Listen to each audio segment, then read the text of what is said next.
Ocean waves can grow much bigger than we ever thought and be far more dangerous than we realized. People used to believe that waves only moved in two dimensions, just up and down, like when you draw them on paper. However, a recent study shows that waves are three-dimensional structures, able to move in different directions. This finding indicates that the ocean is more complex than we imagined, and today's ships, wind farms, oil rigs, and other structures near the coast might not be ready for what is coming. First things first, waves break. It might seem obvious, but the truth is that we don't fully understand how and why that happens and don't know all the steps involved.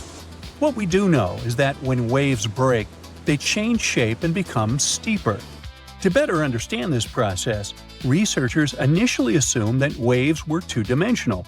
This assumption was necessary because it made it easier to study waves, whether in theory or through computer simulations and experiments. But here's the thing. Saying that waves are two-dimensional doesn't really capture what ocean waves are like. When most people think about waves, they imagine typical, non-threatening waves you see at the beach. But the ones we're talking about here happen in open water and form when waves coming from all different directions meet up. This wild meeting occurs under certain conditions at the ocean, like in a spot where two seas meet, or when winds suddenly change direction, like during a hurricane. When waves from two different directions come together, it creates this three-dimensional wave.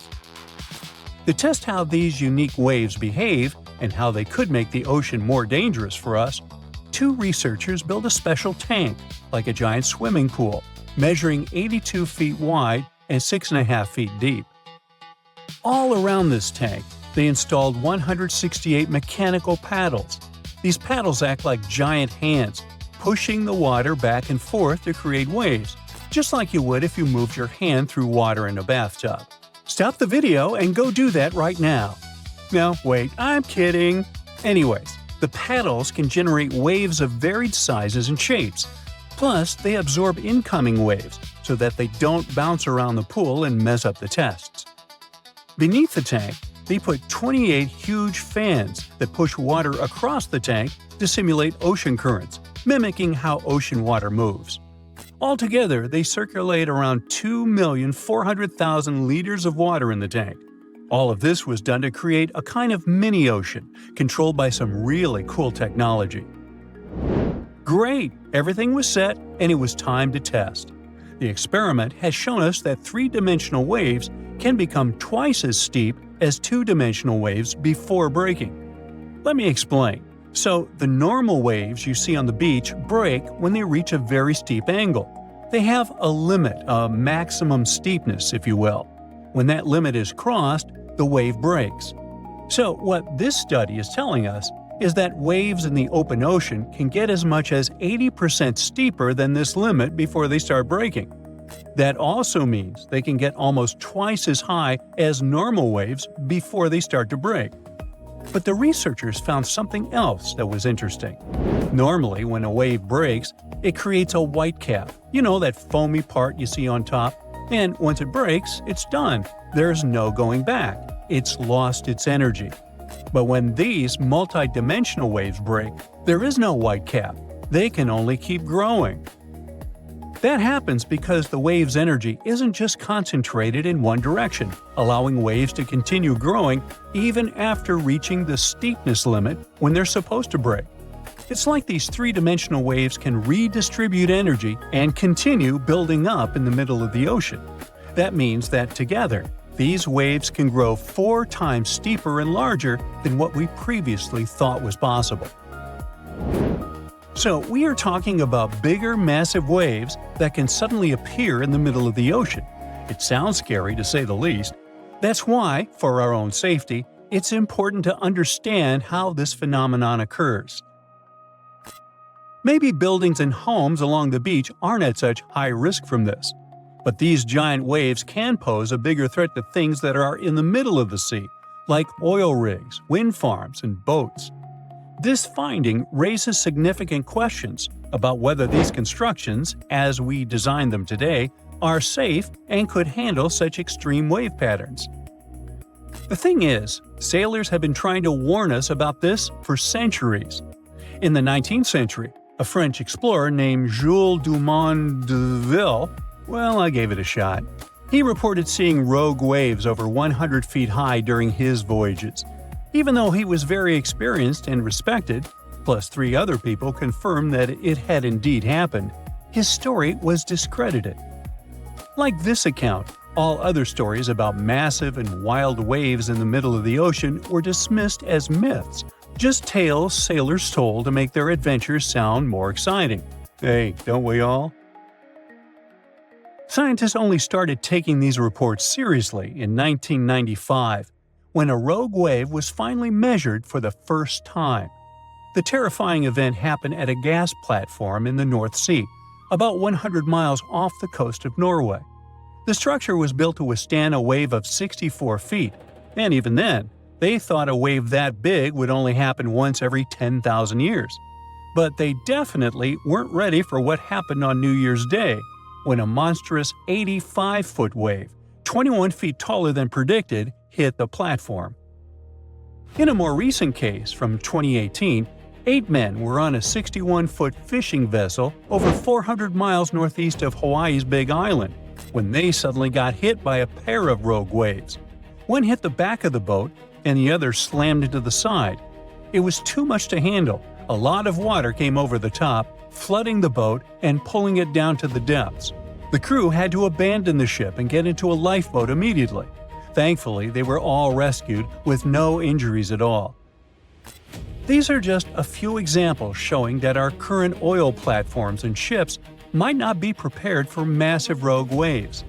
That's why experts suggest that one solution could be for ship designers to make ships strong enough to withstand double the significant wave height. However, they'd probably need some convincing because of the increased costs. So, here is a pretty convincing fact. It's believed that between 2011 and 2018, 210 waves of this type were recorded around the world, but it's very likely that the real number is much higher. What triggers rogue waves is still somewhat of a mystery, but we know they are not caused by movement on the seabed. Instead, they seem to be more related to bad weather. In Tampa Bay, for example, most rogue waves come in from the west, especially when it's stormy or windy. But we can't say this is the main cause everywhere in the world, as experts believe there could be several other factors at play. What is really concerning is that rogue waves can strike without warning. The open sea can be completely calm when suddenly the whole scene turns into a fight for survival. So, can we actually predict this phenomenon? It looks like we can. In a very recent study, researchers created a computer system that uses measurements from buoys to predict unusually large waves 5 minutes before they happen. It can catch about 3 out of 4 rogue waves. While the system does have some false alarms, the researchers say that from a safety standpoint, knowing a rogue wave might happen is better than not knowing. And I think we can all agree on that. In November 2020, something terrifying happened in the ocean near British Columbia. Out of nowhere, a massive wave, as tall as a 4-story building, rose up and tossed a lonely little buoy way up in the air. Scientists later confirmed that it was the most extreme rogue wave ever recorded. Such a wave is so rare that experts think that something like that might only happen once every 1,300 years. Interestingly, if that buoy hadn't been floating there at just the right time, we might have never known this wave even happened. For a long time, people thought rogue waves were just sailor stories, something like scary tales passed around on ships. But in 1995, everything changed. On New Year's Day, a monstrosity of a wave 85 feet tall slammed into an oil platform off the coast of Norway. Scientists were shocked, since their models had never predicted a wave that big. That wave became known as the Doppler wave, and that was the first proof that rogue waves were real. Since then, scientists have spotted more of those giant waves, even in lakes. The one near a place called Ucluelet on Vancouver Island was special, not because it was the tallest, but because it was lots bigger than the waves around it. You see, to be called a rogue wave, A wave has to be more than twice as tall as the ones nearby. The Doppler wave was about twice the height of the other waves around it. But the Ucluelet wave? It was nearly 3 times taller than its neighbors. When scientists said this made it probably the most extreme rogue wave ever recorded. Now imagine a huge wall of water suddenly rising in the middle of a calm sea. That's the kind of ocean drama we're talking about. Very few rogue waves have ever been seen with human eyes, especially not ones that extreme. Scientists are still trying to understand how these monster waves form so that they can get better at predicting them before they strike. To do that, they track rogue waves in real time and run computer models to see how wind and water team up to create such powerful surges. Now, the giant wave off Ucluelet was picked up by a special buoy floating offshore. That buoy wasn't alone. It was part of a whole network placed out at sea by a research group called Marine Labs. Their goal is to learn more about the dangerous surprises the deep ocean can throw at us. Even when rogue waves happen far from land, they're still a serious threat. They can smash into ships, damage offshore wind farms, or wreck oil rigs. And if they come close enough to the coast, they can easily put people at the beach in danger, like it happened in April 2025 in Australia. Thankfully, the Ucluelet wave didn't hurt anyone, and neither did the famous Doppler wave before it. But other rogue waves haven't been so harmless.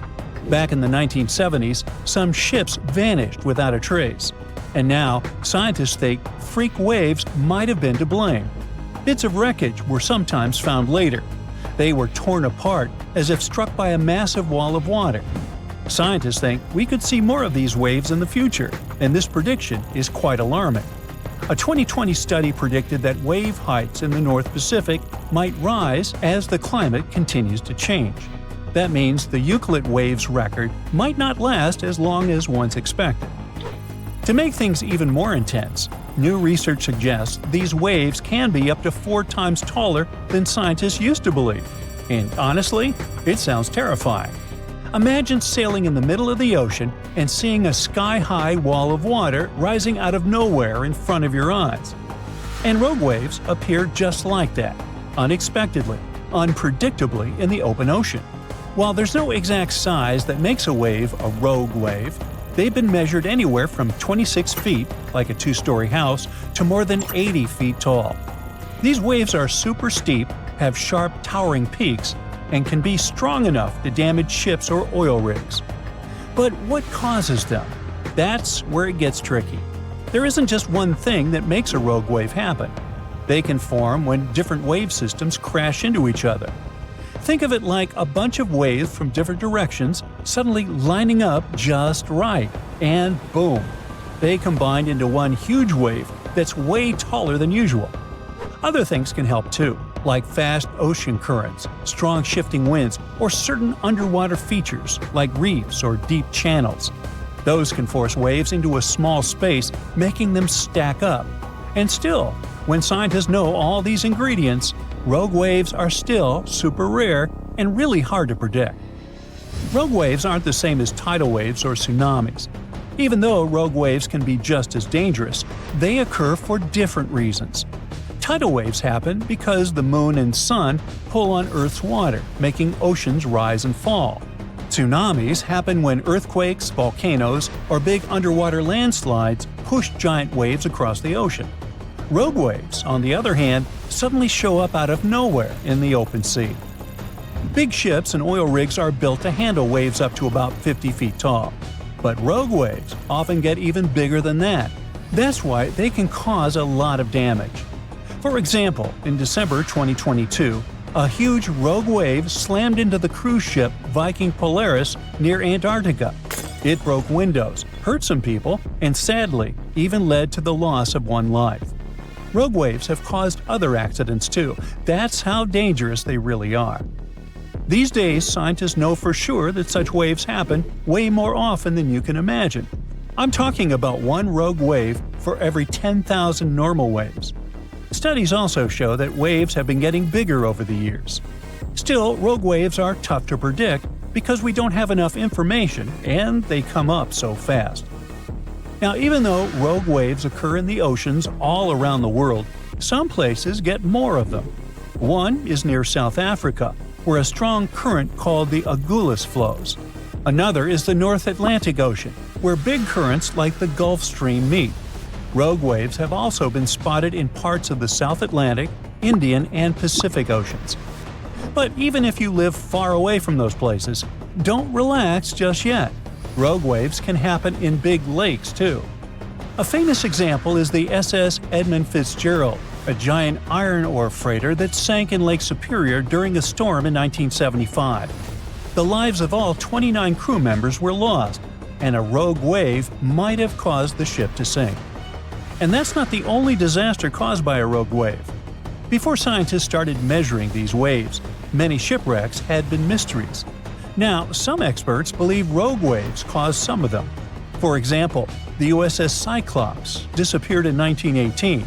The culprit could have been a rogue wave. Other ships, like the Norwegian tanker Wilstar in 1974 and the German freighter MS München in 1978, were hit by huge waves too. The Andrea Gale, a fishing boat lost in 1991, was probably sunk by a rogue wave too. Even modern cruise ships have been hit by giant waves. Rogue waves are, and were, quite popular among artists too. The famous Japanese artwork, Under the Wave off Kanagawa, shows a huge wave that many people think is a tsunami. But experts think it might actually be a rogue wave caused by wind. Rogue waves also appear in movies. For example, take the 2006 movie Poseidon. In it, a giant rogue wave hits a luxury cruise liner, which is making a transatlantic crossing. And as we see, it's something strange, unexpected, and way more mysterious than any other wave caused by the ground shaking. See this big spot under the water near the shore? It's a coral reef. It beckons you to swim closer. But be careful. If you get there, it could be the last swim of your life. Stay away from the reef. But why? Why are coral reefs so dangerous? Let's figure it out. First, make your guess about what a coral reef is. An underwater cliff? Rocks? A coastal landscape? Some spot where shells live? Close, but not true. In short, a coral reef is a living thing. What we see in shallow tropical waters are colonies of organisms called coral polyps. They are distant relatives of jellyfish and anemones with amazing superpowers. They can absorb calcium from the water. When they do this, they convert calcium into hard limestone rocks. These rocks, like building blocks, form solid coral reefs and settle on the seabed. But there are soft coral reefs that look like plants. They float freely with the currents, swing in different directions, and seem to pulsate under the water. They don't have solid coral blocks, but they can grow tree-like cores to maintain their position. Both hard and soft coral reefs are beautiful creatures, but at the same time, they are very dangerous. Many ships were wrecked when they hit shallow water, as the sharp edges of coral reefs ripped through their hulls. But what danger is there for someone swimming alone, who isn't going to hit the reef?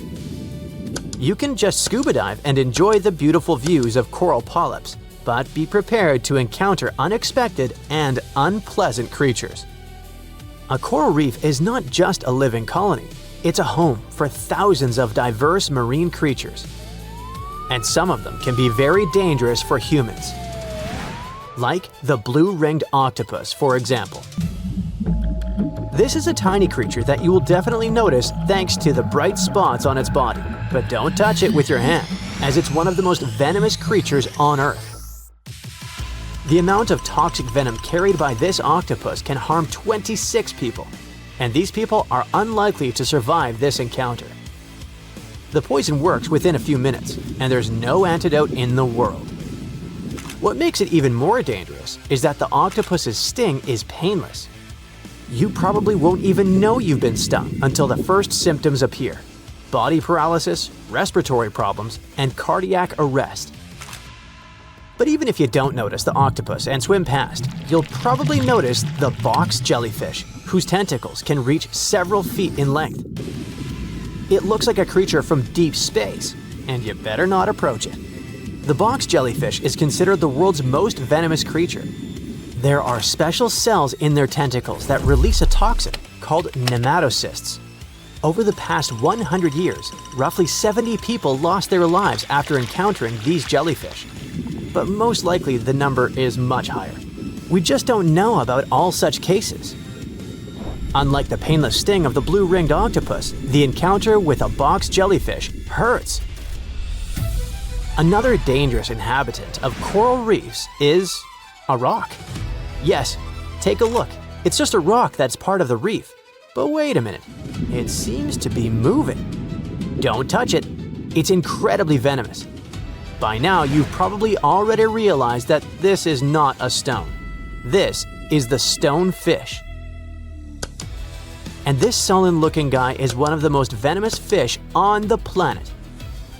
Do you see those little spikes along its spine? The fish raises them when it feels in danger. If the toxin covering these spikes enters your body, you have less than an hour to take the antidote.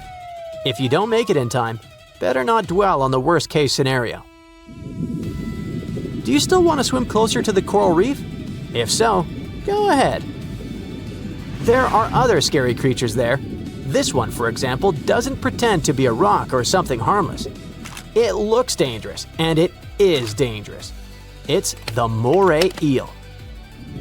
These underwater snakes are not venomous, but meeting them can be unpleasant. They can bite quite painfully, but only if you disturb them in their burrows. Of course, you probably won't want to tease these creatures, but you might accidentally approach their burrow without knowing they live there and poke it with your finger. Once you do it, get ready for a payback strike. By the way, moray eels are poisonous because they eat toxic algae and fish. However, they can't use this poison against you unless you try to eat them. As you approach the coral reef, you may encounter a flying dagger.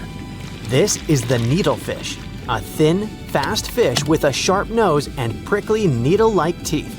It swims near the surface close to coral reefs at high speed and then jumps out of the water and flies at a speed of 37 miles per hour. Many people have reported getting seriously injured by this guy. This one looks like barbed wire shaped like a star. Hundreds of sharp needles cover the crown of thorns starfish's body, and you'd better not touch them. Each thorn on their body contains dangerous toxins that cause pain, nausea, swelling, and can even lead to anaphylactic shock. Coral reefs are not just a place for them to hang out, but also food. This starfish bulges out its stomach, covers the reef surface with it, and absorbs nutrients from it. It's like something straight out of a sci-fi horror movie.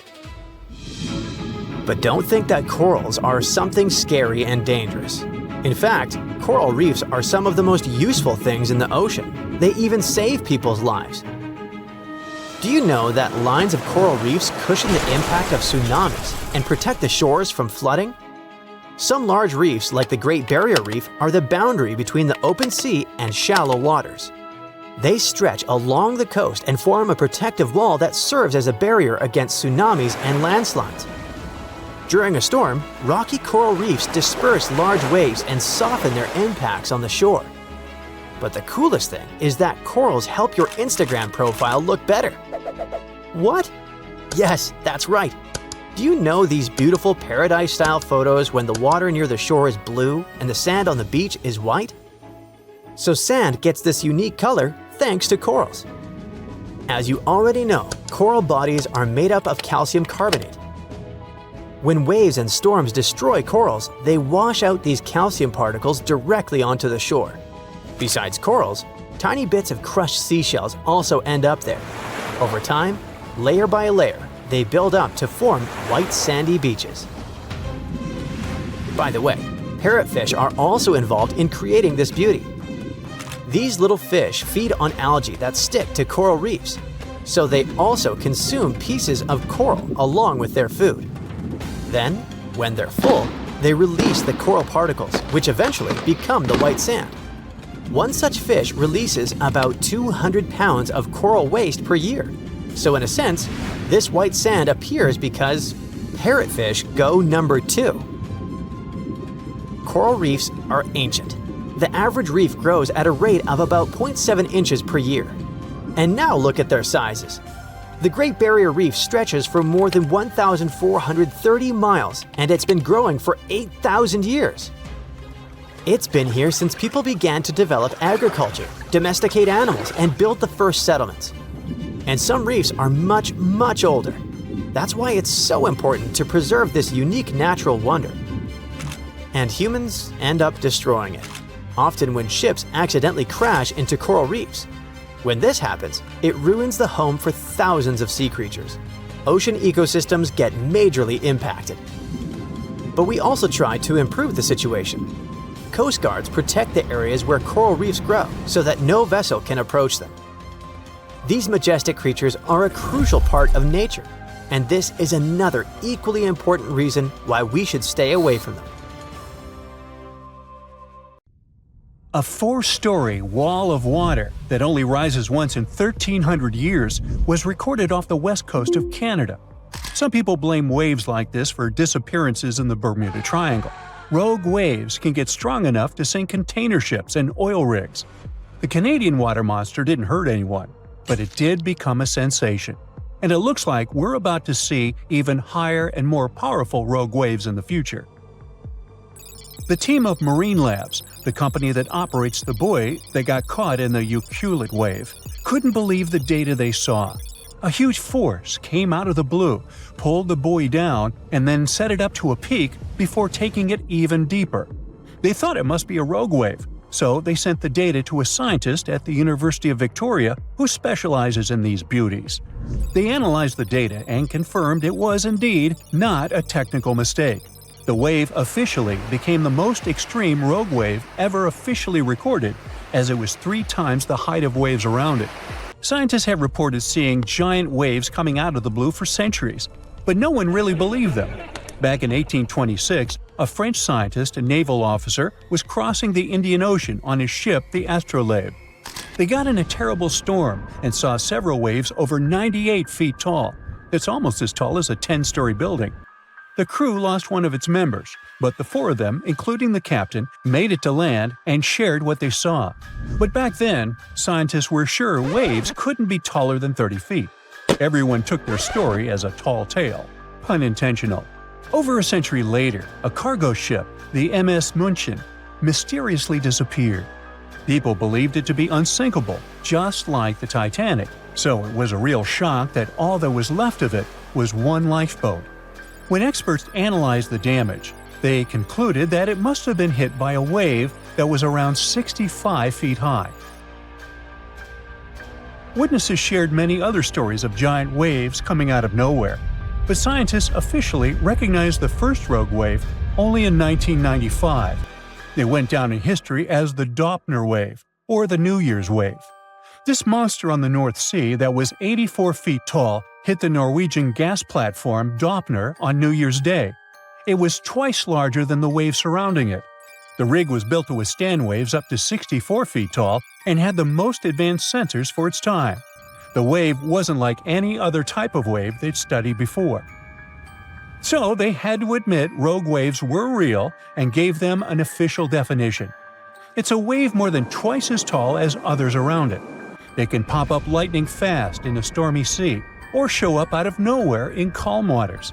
These waves have steep sides and a deep trough below, and look like a wall of water rising out of the sea. They're so intense that they can even swallow up rescue helicopters trying to do their job. In 2007, America's National Oceanic and Atmospheric Administration made a list of 50 historical maritime tragedies that were most likely caused by rogue waves. Some of the events on the list happen not in the open water, but in lakes. Lake Superior has something that's got the name Three Sisters. It is a series of 3 large waves, one after another. The second wave covers the ship's decks before the first one is gone. The third wave jumps in and adds extra water. These 3 sisters overload the ship. There's a theory that this phenomenon took down the freighter Edmund Fitzgerald in 1975. There are 2 main theories trying to explain how rogue waves happen. First, we've got the linear addition theory. Imagine waves cruising through the ocean at their own speeds. When these waves cross paths, They team up and become stronger to turn into a rogue wave.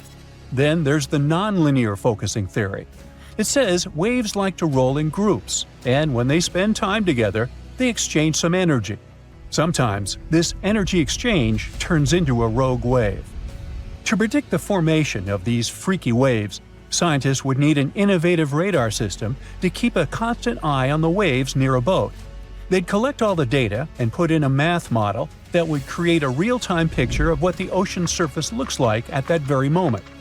This model would need to do new calculations of the surface situation every 5 minutes. It would let the crew know if there were any extreme waves coming up in the next several minutes. Such a system doesn't exist yet, but there is a huge progress in this direction. Scientists from the University of Melbourne went on an expedition to Antarctica and found out that strong winds play a big role in the creation of rogue waves. It looks like they're caused by a mix of strong winds and the random way waves move and interact with each other. This idea was tested in labs before, but now they've proven it happens in real oceans too. To study these waves, the scientists use special 3D cameras. These cameras work like human eyes, taking lots of images in a row to create a detailed 3D picture of the ocean surface. It showed that rogue waves happen more often when waves are young, which means they're just starting to form and are more affected by the wind. When strong winds blow over young waves, they make the waves taller, longer, and faster, but not evenly. Some waves steal energy from nearby waves and grow much bigger, which is how rogue waves form. The scientists noticed these giant waves happened about once every 6 hours. They recorded no rogue waves in calmer seas, when the wind doesn't have as much influence. Scientists are concerned that rogue waves may happen more often in the future because there's more energy in the atmosphere and ocean. It looks like rogue waves can be much more powerful than scientists ever thought. They managed to create the famous Doppler wave in a lab for the first time in 2018. This helped them study these mysterious waves up close and showed that their secret is in how they form. We think of waves rolling gently on a beach, but the waves in this study happen in open water when waves from different directions meet. When waves come together from far apart directions, they push the water upward, creating what's called a partially standing wave or a cross wave. This can happen when two seas meet, or when wind directions suddenly change, like during a hurricane. The study found that the bigger the angle between the meeting waves, the taller the cross wave becomes. Normally, when a wave breaks, it forms a white foamy top, and that's where it stops growing. But if a wave is formed by water coming from many directions, it can keep growing even after breaking. These special waves can grow to be twice as steep while breaking, which is already much bigger than normal waves. And if you add up all the growth from waves coming together, they can become 4 times steeper than what anyone thought was possible. This discovery could change the way we build things, like wind turbines or oil platforms in the ocean, to make them safe. Right now, many designs don't fully account for these huge multi-directional waves. Now, they seem to have a lot of similarities, but rogue waves aren't the same as tsunamis. Tsunamis happen when there's a big shift in water, like an earthquake, volcanic eruption, or landslide. They mess with the entire water column. At sea, you might not even notice a tsunami cruising beneath you, but near the shore, as it hits shallow waters, those waves can shoot up to crazy heights. Rogue waves are formed at the surface level, although sometimes they can form deep below, and these are called rogue internal waves.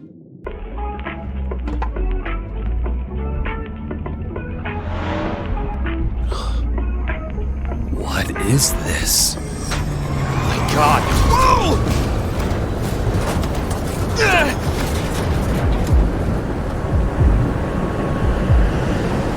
Come on, come on, come on!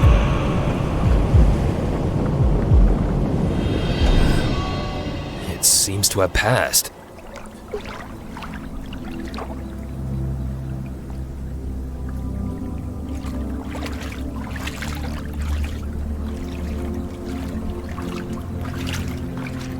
Hey! Whoa!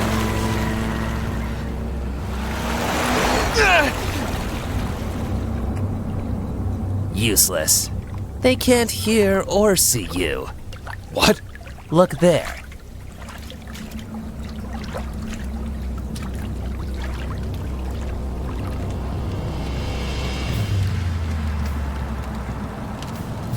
No, it's me! We need to call 911. We need to... It's wasted. It's done its job. Like this car. What do you mean? You are now in a subtle body. Mind intelligence, false ego. Your gross body is dead.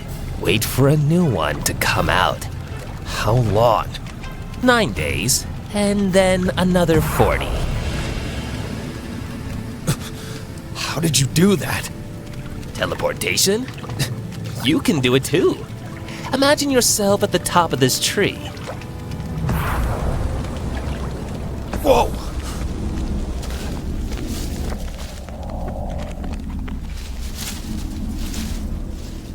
Whoa!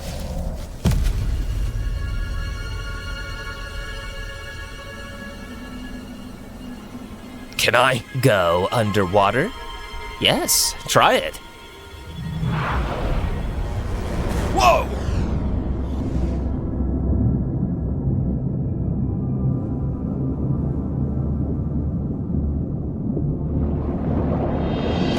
Phew. That was close, huh?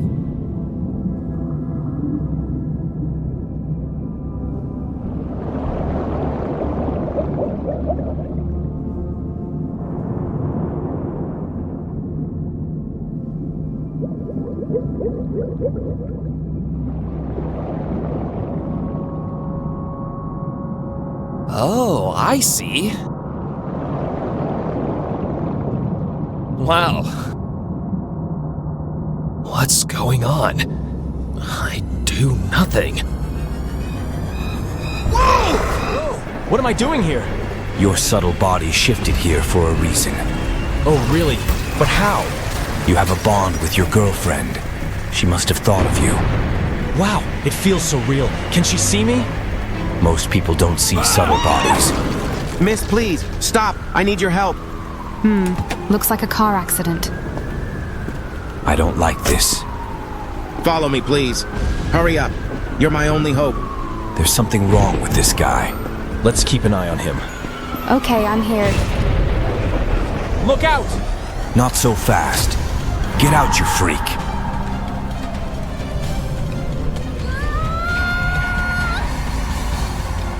There you go. I gotta run. What the heck was that? An evil entity has taken over this guy's body. There are millions of other beings living in subtle bodies like ours. Wow. Yeah, they can gain control over humans to satisfy their own interests. Lots of entities in subtle bodies can share one human body. Well, that explains a lot.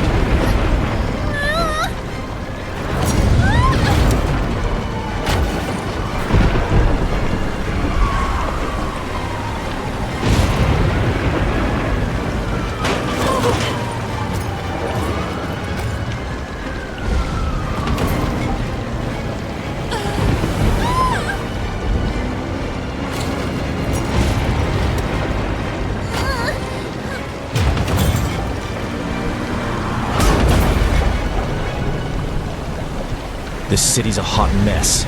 Everything's falling apart. That's the circle of material life. The world gets created to be destroyed. But my plan was to live life to the fullest. Every day, we encounter people dying, but we always think that death will never come to us. This flood is fierce. All right, I'll hide upstairs. That's right, babe. Run to the roof.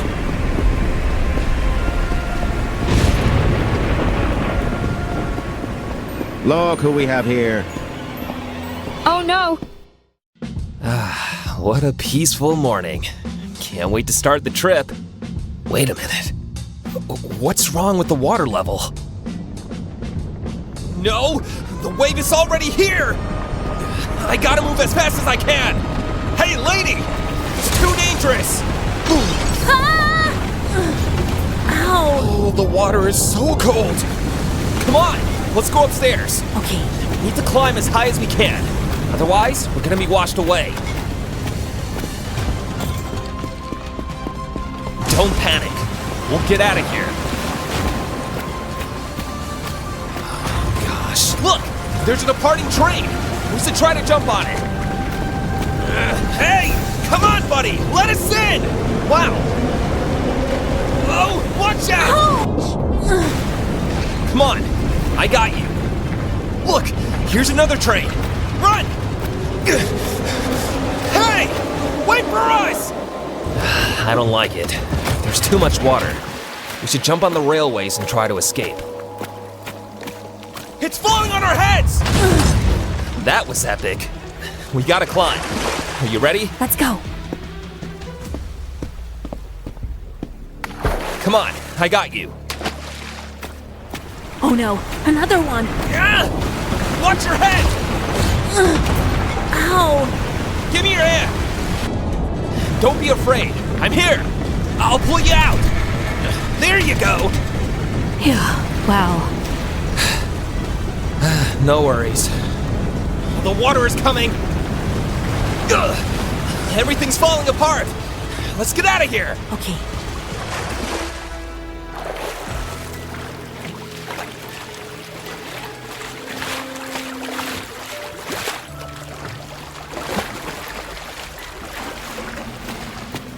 Let's go. Ugh. Let's run to the front car. I have an idea. Luckily, I can drive trains.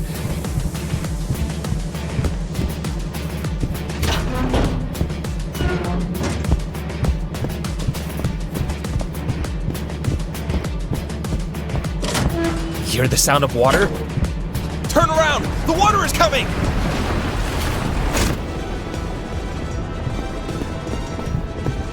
Wow.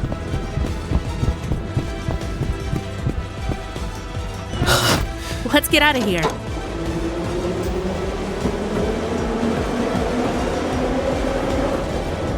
Whoa, the wave is huge. Hold on. Whoa.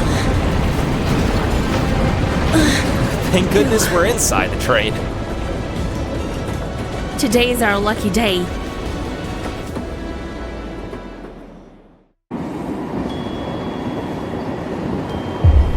Oops, this train didn't go far, did it? Wow. Did you see that? Wow.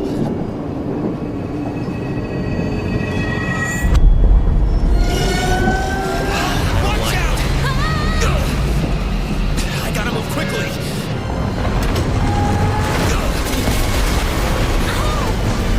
Seems like the worst is over.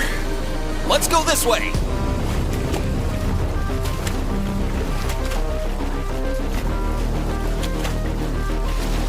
Yeah! What the heck? What is that? Whoa! Ugh. Ugh. Oh no! I gotta get out of here! Yeah! Don't mess with me! Bye! Ugh. That was tough. No! I gotta move on.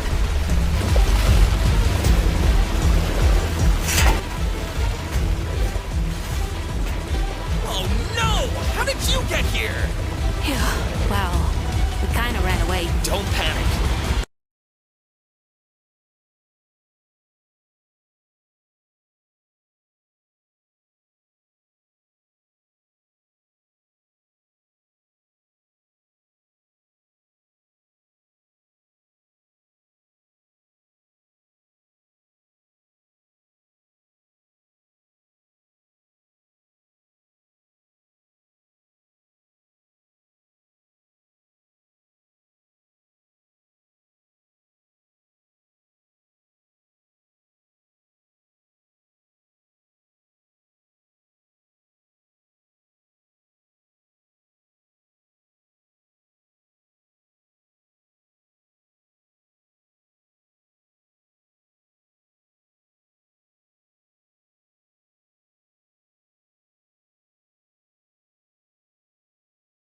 No! Look out!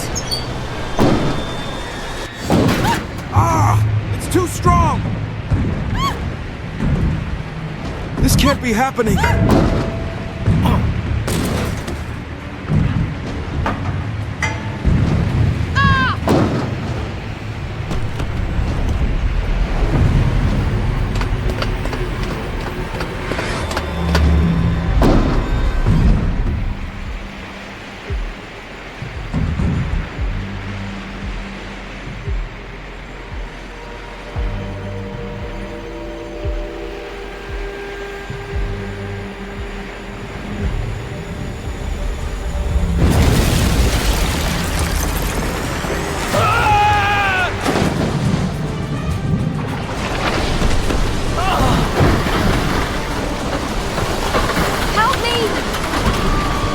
Ava!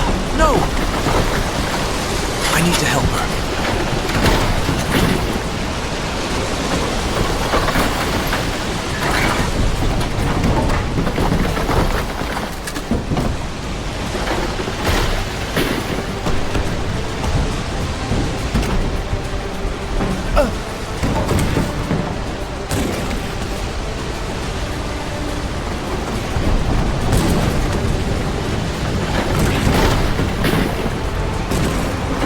Hold on, Ava!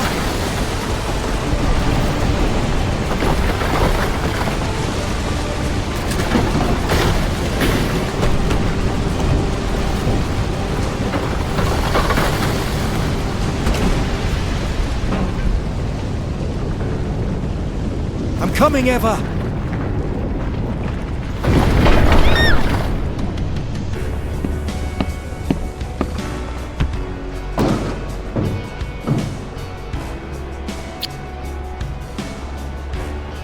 Let's get out of here.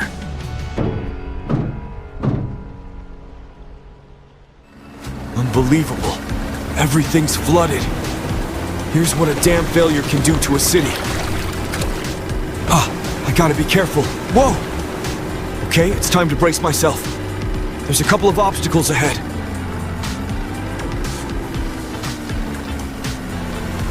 I'm not ready to give up yet. Hey, buddy, I'll pull you out. Help me!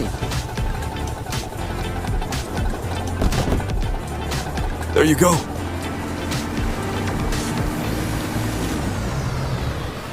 Oh, there's another one. I'm over here, please, help me! Climb to the roof. We'll pick you up. I can't! The window won't open! Please! Don't worry, I have an idea. Watch your head. I'll cut an exit. There you go. Are you all right? I guess so. Thanks! No worries. Now let's get out of here.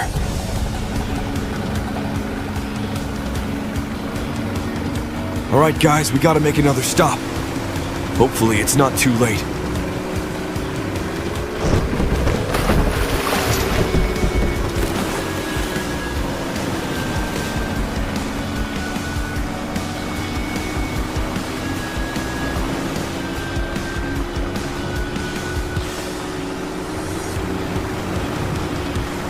There's her car.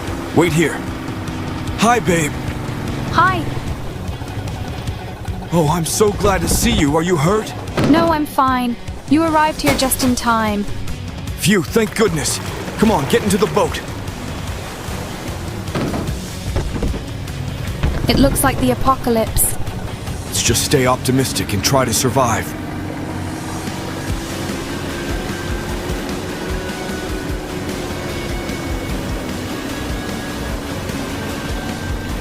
The dam is very close. Let's go check it out. Oh no! Watch out! Whoa! Ah! This wave is too big! Let's go this way. Be careful! Hey, look, there's a dog. We can't leave him on this roof. Hey, buddy, come over here. Don't be afraid. Come on! Good boy. Okay, we need to find a shelter.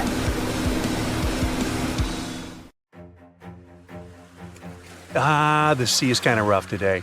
Nothing special, but still, you have that sinking feeling in your stomach. Call it a sense of foreboding. Something bad is going to happen, and then you hear terrified shouts. You turn around and see a giant wave, much higher than the one surrounding it. Is it a tsunami? That's true. When people think of frightening, destructive waves, tsunamis are the first thing to come to mind. But the one that is going to crash against your ship has a different nature. It's a rogue wave. Both tsunamis and rogue waves can lead to catastrophic consequences, but the difference lies in what causes these walls of water and where the destruction they bring about occurs. So, imagine a giant 60-foot-tall wave rolling over your ship. It's a miracle that the vessel doesn't sink. This massive wave, a rogue wave, seems to have appeared out of the blue, very suddenly and unexpectedly. But however mysterious, solitary, and ominous rogue waves may seem, they're actually not that rare. Now, imagine the average room in your house. The ceiling there is likely 8 feet high. A typical two-story house is somewhere between 20 and 30 feet high, and the Statue of Liberty is 111 feet tall if we measure it from the toes to the top of the head. Now you have something to compare rogue waves with. The largest of such waves can reach a height of 50 to 90 feet. To be considered rogue, a wave must appear seemingly out of nowhere and be higher than other waves in the area. But how much higher is still under debate. Some experts think it should be at least twice as high as other large waves in the area, while others disagree. Rogue waves are also steeper than regular waves, which normally take the form of massive swells. This allows ships to maneuver up and down such waves, even when they're really high. A rogue wave, however, looks like a wall of water, and since it's steeper than other waves, it slams into a ship with enormous force, sometimes breaking over the vessel. Another reason why rogue waves are a mystery is that no one has ever filmed the formation of such a wave and followed its life cycle. There are several photos of rogue waves, but for many centuries, the only evidence of their existence was legends and stories told by sailors who survived them. Scientists are still not sure how rogue waves form, but one theory involves wave reinforcement. It happens when two waves interact and their heights get combined. So when a 15-foot wave passes over a 30-foot one, let's do the math. It results in a short-living 45-foot wave. But rogue waves can occur not only in the ocean. On November 10, 1975, on Lake Superior, a group of 3 rogue waves, also known as the Three Sisters, might have sunk the SS Edmund Fitzgerald, an American Great Lakes freighter. The ship and the crew members were lost in the catastrophe. The waves followed each other too closely, so the ship couldn't recover and shed the water from the first wave before the following one struck. The captain of a ship that was not far from the Fitzgerald reported that his vessel had been hit by 2 30 to 35-foot waves. These waves likely followed by a third one, then moved further in the direction of the Fitzgerald and might have caused the sinking. Now, let's wave bye-bye to that, and let's move on to tsunamis. It is an extremely dangerous natural disaster. It's very different from rogue waves. In most cases, a tsunami is caused by an underwater earthquake. Usually, when a tsunami is born, it's just a few feet high. But the closer it gets to the shore, the larger it grows. Soon it enters shallow waters and starts to slow down. The first tsunami wave crashes against the shore. Its top moves faster than the bottom, and that's what makes the wave so high and steep. The lowest point of the wave gets to dry land first. In the process, it creates a vacuum effect that pulls the water away from the coast, burying the harbor and seafloor. Those who recognize this first sign of an approaching tsunami still have a chance to save their lives. 5 minutes later, an enormous wall of water hits the shore and wipes out everything in its way. But it's not just a single wave, there are many. This phenomenon is called a wave train. How fast this train is traveling depends not on how far it is from the source of the waves, but on the ocean depth. Tsunamis can move as fast as a jet plane in the middle of the ocean, but once they enter shallow waters, their speed drops. The first tsunami wave isn't usually the strongest, but lots of people don't know it and make the grave mistake that sometimes costs them their lives. After the first wave is gone, they relax and believe the danger is over. That's why the next waves, much bigger and more powerful, catch them off guard. Now sometimes a tsunami comes as a torrent of foaming water. At other times, it makes the sea withdraw, leaving behind stranded fish and overturned boats. Also, if you spot a slight rise in sea level, it might be the sign of an approaching tsunami. The incoming water is the first tsunami wave. The second one can be even larger, and it comes sometime later. You can also notice seawater bubbling, swirling, and creating bizarre patterns. It's another sure sign a tsunami is near. Repeated wave surges can also warn you about a tsunami. If you see unusual swells coming at regular intervals, it might be time to evacuate to high ground. Surprisingly, some of the largest tsunami waves in the world were caused by landslides. For example, a landslide in Lituya Bay in Alaska formed a megawave. one of the largest ever recorded. Its height was 1,720 feet. The mega tsunami surged over the headland, washing away trees, plants, and soil down to bedrock. The wave reached more than half the height of the Burj Khalifa, the tallest construction in the world. When a third of the East Molokai volcano in Hawaii caved in and collapsed into the Pacific Ocean, it triggered a tsunami the size of one of the tallest buildings in the world, Shanghai Tower. The wave was around 2,000 feet high. Another bizarre and dangerous ocean phenomenon is square waves. They appear when two different wave patterns crash into each other at 90 degrees. It often happens near peninsulas or land where two different seas or oceans meet. This phenomenon does kind of look spectacular, but only if you're watching it from the shore.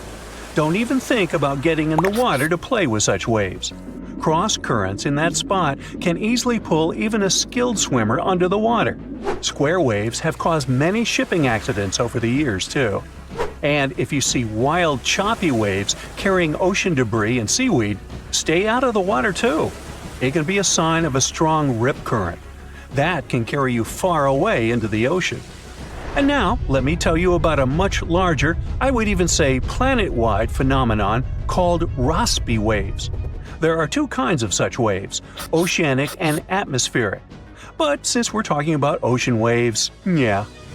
Slow-moving Rossby waves are totally different from ocean surface waves. They don't look like those waves that break along the shore. No, Rossby waves are giant movements of the ocean stretching horizontally across the planet. They can span hundreds of miles in a western direction and are so massive they can change the climate conditions of our planet. They contribute to high tides and even flooding in some areas all over the world.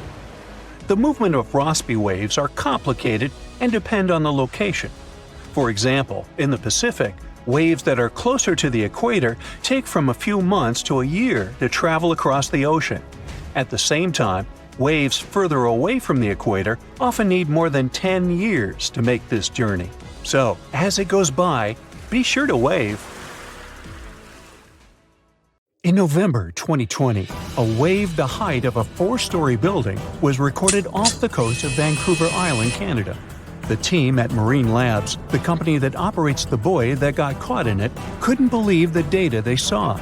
Everything was normal, then, unexpectedly, a vast force came, pulled the buoy down, and then sent it up to a peak before taking it even deeper. The probability for such a huge wave to form is once in 1,300 years, so they had to be sure it wasn't a technical mistake. Marine Labs sent the data to a rogue wave scientist at the University of Vancouver. They analyzed and validated the findings and shared them in February 2022. The wave officially became the most extreme rogue wave ever officially recorded, as it was 3 times the height of waves around it. Luckily, this giant didn't leave any damage, as it happened too far offshore. For centuries, rogue waves were believed to be real only in the stories of sailors. Christopher Columbus himself mentioned a rogue wave, but back then, it wasn't officially a thing. In August 1498, he was on his 3rd expedition to the Americas. As they were passing through a strait near Trinidad, a huge wave lifted the boats. They managed to survive and continue the journey, and the area is still known as the Mouths of the Dragon, named this way by Columbus. Back in 1826, a French scientist and naval officer was crossing the Indian Ocean on his ship, the Astrolabe. They got caught in a terrible storm and witnessed several waves over 80 feet tall. One of them was the height of a 10-story building. The crew lost one of its members, but the 4 of them, including the captain, made it to land and spread the story of the gigantic waves. But back then, scientists were sure waves couldn't be taller than 30 feet. So everyone took this story as a tale. Witnesses shared many other stories of giant waves coming out of nowhere, but scientists officially recognized the first rogue wave only in 1995. It went down in history as the Doppner wave, or the New Year's wave. This sea monster of the North Sea hit the Norwegian gas platform Draupner on New Year's Day. It reached a height of 84 feet. The waves surrounding it were twice as small. The rig was built to withstand waves up to 64 feet tall and had the most advanced sensors for its time. It became a sensation in the scientific world because it wasn't like any other type of wave they'd studied before. So they gave rogue waves an official definition. It's a wave more than twice as tall as others around it. These bad boys, also known as freak waves, monster waves, and episodic waves, can pop up lightning fast in a stormy sea or show up out of nowhere in calm waters. They have steep sides and a deep trough below, and look like a wall of water rising out of the sea. They're so intense that they can even swallow up rescue helicopters just trying to do their job. Rogue waves aren't the same as tsunamis. Tsunamis happen when there's a big shift in water, like an earthquake, volcanic eruption, or landslide. They mess with the entire water column. At sea, you might not even notice a tsunami cruising beneath you, but near the shore, as it hits shallow waters, those waves can shoot up to crazy heights. Rogue waves are formed at the surface level, although sometimes they can form deep below, and these are called rogue internal waves. Scientists and sailors singled out some statistics. Rogue waves more often form when wave trains run into fast ocean currents. The coast of South Africa is one good place for that. There are concerns that these water beasts may happen more often in the future because there's more energy in the atmosphere and ocean. It means larger and more frequent rogue waves and more ships lost at sea. Rogue waves aren't limited to oceans and can even occur in lakes. Lake Superior witnesses something that got the name Three Sisters. It's a series of three large waves, one after another. The second wave covers the ship decks before the first one is gone. The third wave jumps in and adds extra water. These three sisters overload the ship. There's a theory that this phenomenon took down the steamship Edmund Fitzgerald in 1975. Rogue waves are also dangerous because they form rogue holes in the water. When the wave builds up, it draws in all the water around it. So, near the base, these holes can be very deep. If the bow or stern of a ship ends up in one, the ship can instantly sink. Some oceanographers believe that rogue waves are to blame for the disappearance of ships in the notorious Bermuda Triangle in the Atlantic Ocean. Storms from several directions converge in this mysterious area, so rogue waves are more likely to gain force here. And because they can reach a height of 100 feet, they can theoretically bring down an airplane, not just ships. There are two main theories trying to make sense of how rogue waves happen. First up, we've got the linear addition theory. Imagine waves cruising through the ocean at their own speeds. Now, when these waves cross paths, they team up and become stronger, cooking up a rogue wave. Then there's the nonlinear focusing theory. It says waves like to roll in groups, and when they spend time together, they share some energy. Sometimes, this energy exchange turns into a rogue wave. To predict the formation of these freaky waves, scientists would need an innovative radar system to keep a constant eye on the waves near a boat. They'd collect all the data and toss it into a fancy math model that paints a real-time picture of what the ocean surface looks like at that very moment. This model would need to do new calculations of the surface situation every 5 minutes. It would let the crew know if there were any extreme waves coming up in the next several minutes. Such a system doesn't exist yet, but as scientists measure more rogue waves, mathematicians may find a way to alert us of the upcoming rogue waves rising out of the water. Sometimes you can hear the term sneaker wave as a synonym for rogue waves, but oceanographers claim there's a difference. Rogue waves occur mostly in the ocean, and sneaker waves build up at the shore. They're also known as king waves and sleeper waves, and they roll up much faster than usual waves when they approach the beach. They always appear without warning after smaller waves and can be powerful. They can carry swimmers further away into the ocean. But the worst part is, they can also sweep you off your feet and into the water when you're casually strolling on a jetty or the beach, or on an outcropping nearby. Oregon State University researchers found that sneaker waves form in offshore storms that carry wind energy to the ocean surface. With all that energy, several waves unite and overlap into one beast that stands higher and goes further ashore than a regular wave. Another thing that makes them more dangerous is that, just like rogue waves, they're hard to predict. Fishers, surfers, and others who spend a lot of time by the water normally know when and what to escape when it comes to big waves. With sneaker waves, that logic doesn't work. There is no set time of the year when they're more active either, but putting together some data shows you're more likely to experience one of those somewhere between April and October, and the peak would be in October and November. Sneaker waves carry huge amounts of water, sand, and gravel. Those can fill up your shoes in a matter of seconds and sweep you off your feet if you're unlucky enough to be ashore at that moment. These sea monsters also have the power to move huge logs, which carries another hazard.